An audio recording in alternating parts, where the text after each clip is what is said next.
Hi, everyone, and welcome to our next lesson in our personal narrative unit. Today is all about focusing on adding details, and I'm going to be giving you guys a strategy that you can use to do that with your own personal narrative today. First, I want to read you guys our mentor personal narrative text, and the title is A Visitor on the Bus. We're focusing on adding details, so I want you to listen as I'm reading and try to figure out some of those specific details that the author of this story added. Tap, tap, tap. What? I said, turning around to face Jeffrey, a boy in my third grade class. Not to scare you or anything, but look. He pointed a little above my head at the huge bus window I was leaning up against. My head slowly looked up where the window met the metal frame. There was a bee, crawling along the window frame on the inside of the bus. He was shaking his little stinger at me as he walked. Fear quickly rose up inside me, and I began shaking in my shoes. I really had a dislike for bees, or I guess you could say I'm deathly afraid of them. I began trying to problem solve about how exactly to move away from the little insect. We were on our way back from a field trip to the zoo, and my teacher, Mrs. Porter, reminded us repeatedly that we are to stay seated. I glanced back up at the bee. Yep, he was still there, staring right back at me. Right about then, my friend Kelly noticed the bee too. I saw as her eyes grew big, and then they met mine, just as terrified. What should we do? Panicked Kelly.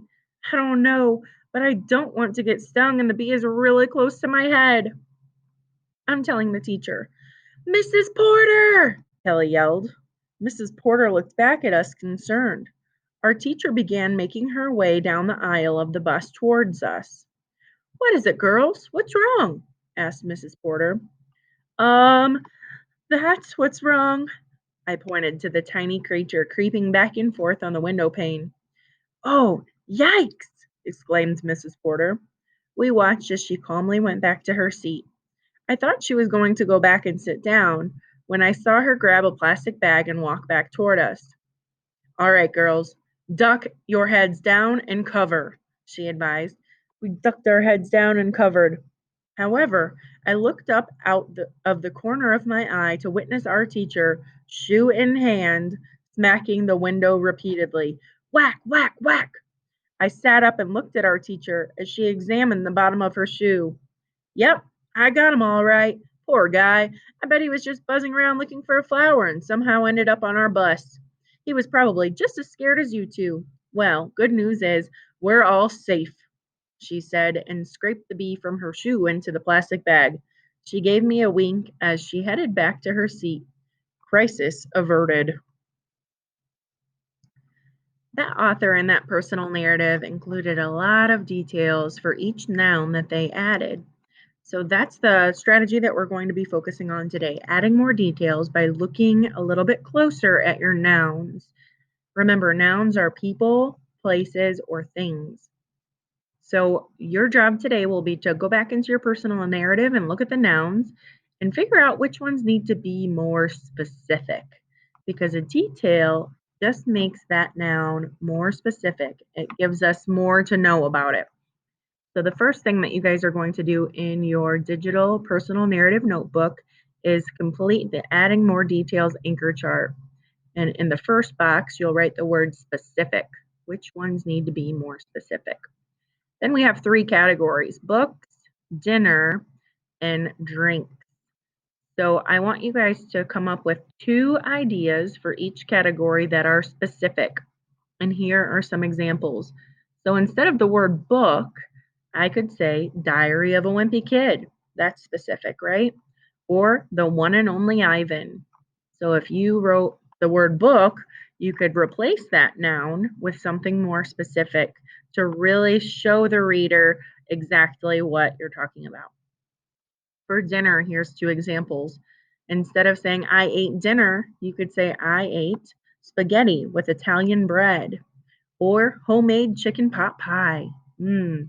I can almost taste or smell some of those things. instead of just the word dinner, right? So we're making it more specific. And for drinks, instead of saying, I got a drink of water, you could say, I got an ice water or fresh squeezed orange juice. So those are some ideas or examples for adding more details. And that is on slide 8 in your personal narrative notebooks. So that's where you guys will start your independent practice at today. Which ones need to be more specific, and then write 2 specific examples of books, dinners, and drinks. After you finish that, you'll go down to your personal narrative masterpiece on page 19, and I want for you to look a little bit closely or closer at the nouns that are in your story and ask yourself if you can make them more specific. I'll show you a couple of examples in my own. So I'm going to look for people, places, or things and try to make them more specific. Click, they're over here, said the farmer. Farmer is a person. I wonder if I can make that more specific.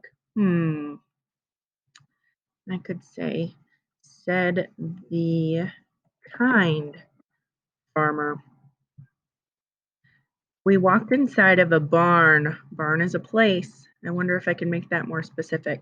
I could say inside of an open air, because there were no barn doors, red barn on a winter day. I wonder if I can be even more specific.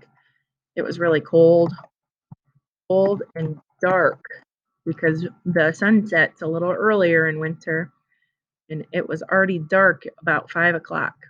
Winter day at about 5 p.m. So Mr. Yapsko and I glanced at each other and shared a smile. We were about to pick out our first puppy. There were 8 puppies. I wonder if I could make puppies more specific. 8 adorable shepherd lab mixed puppies to choose from. All right, hopefully you guys are seeing how I am adding some more details by looking at those nouns and asking myself if I can make them more specific. And those specific details really help to paint a picture for your reader. I can't wait to see the details that you guys add into your personal narratives, and I hope that you guys have fun doing it. I'll see you next time.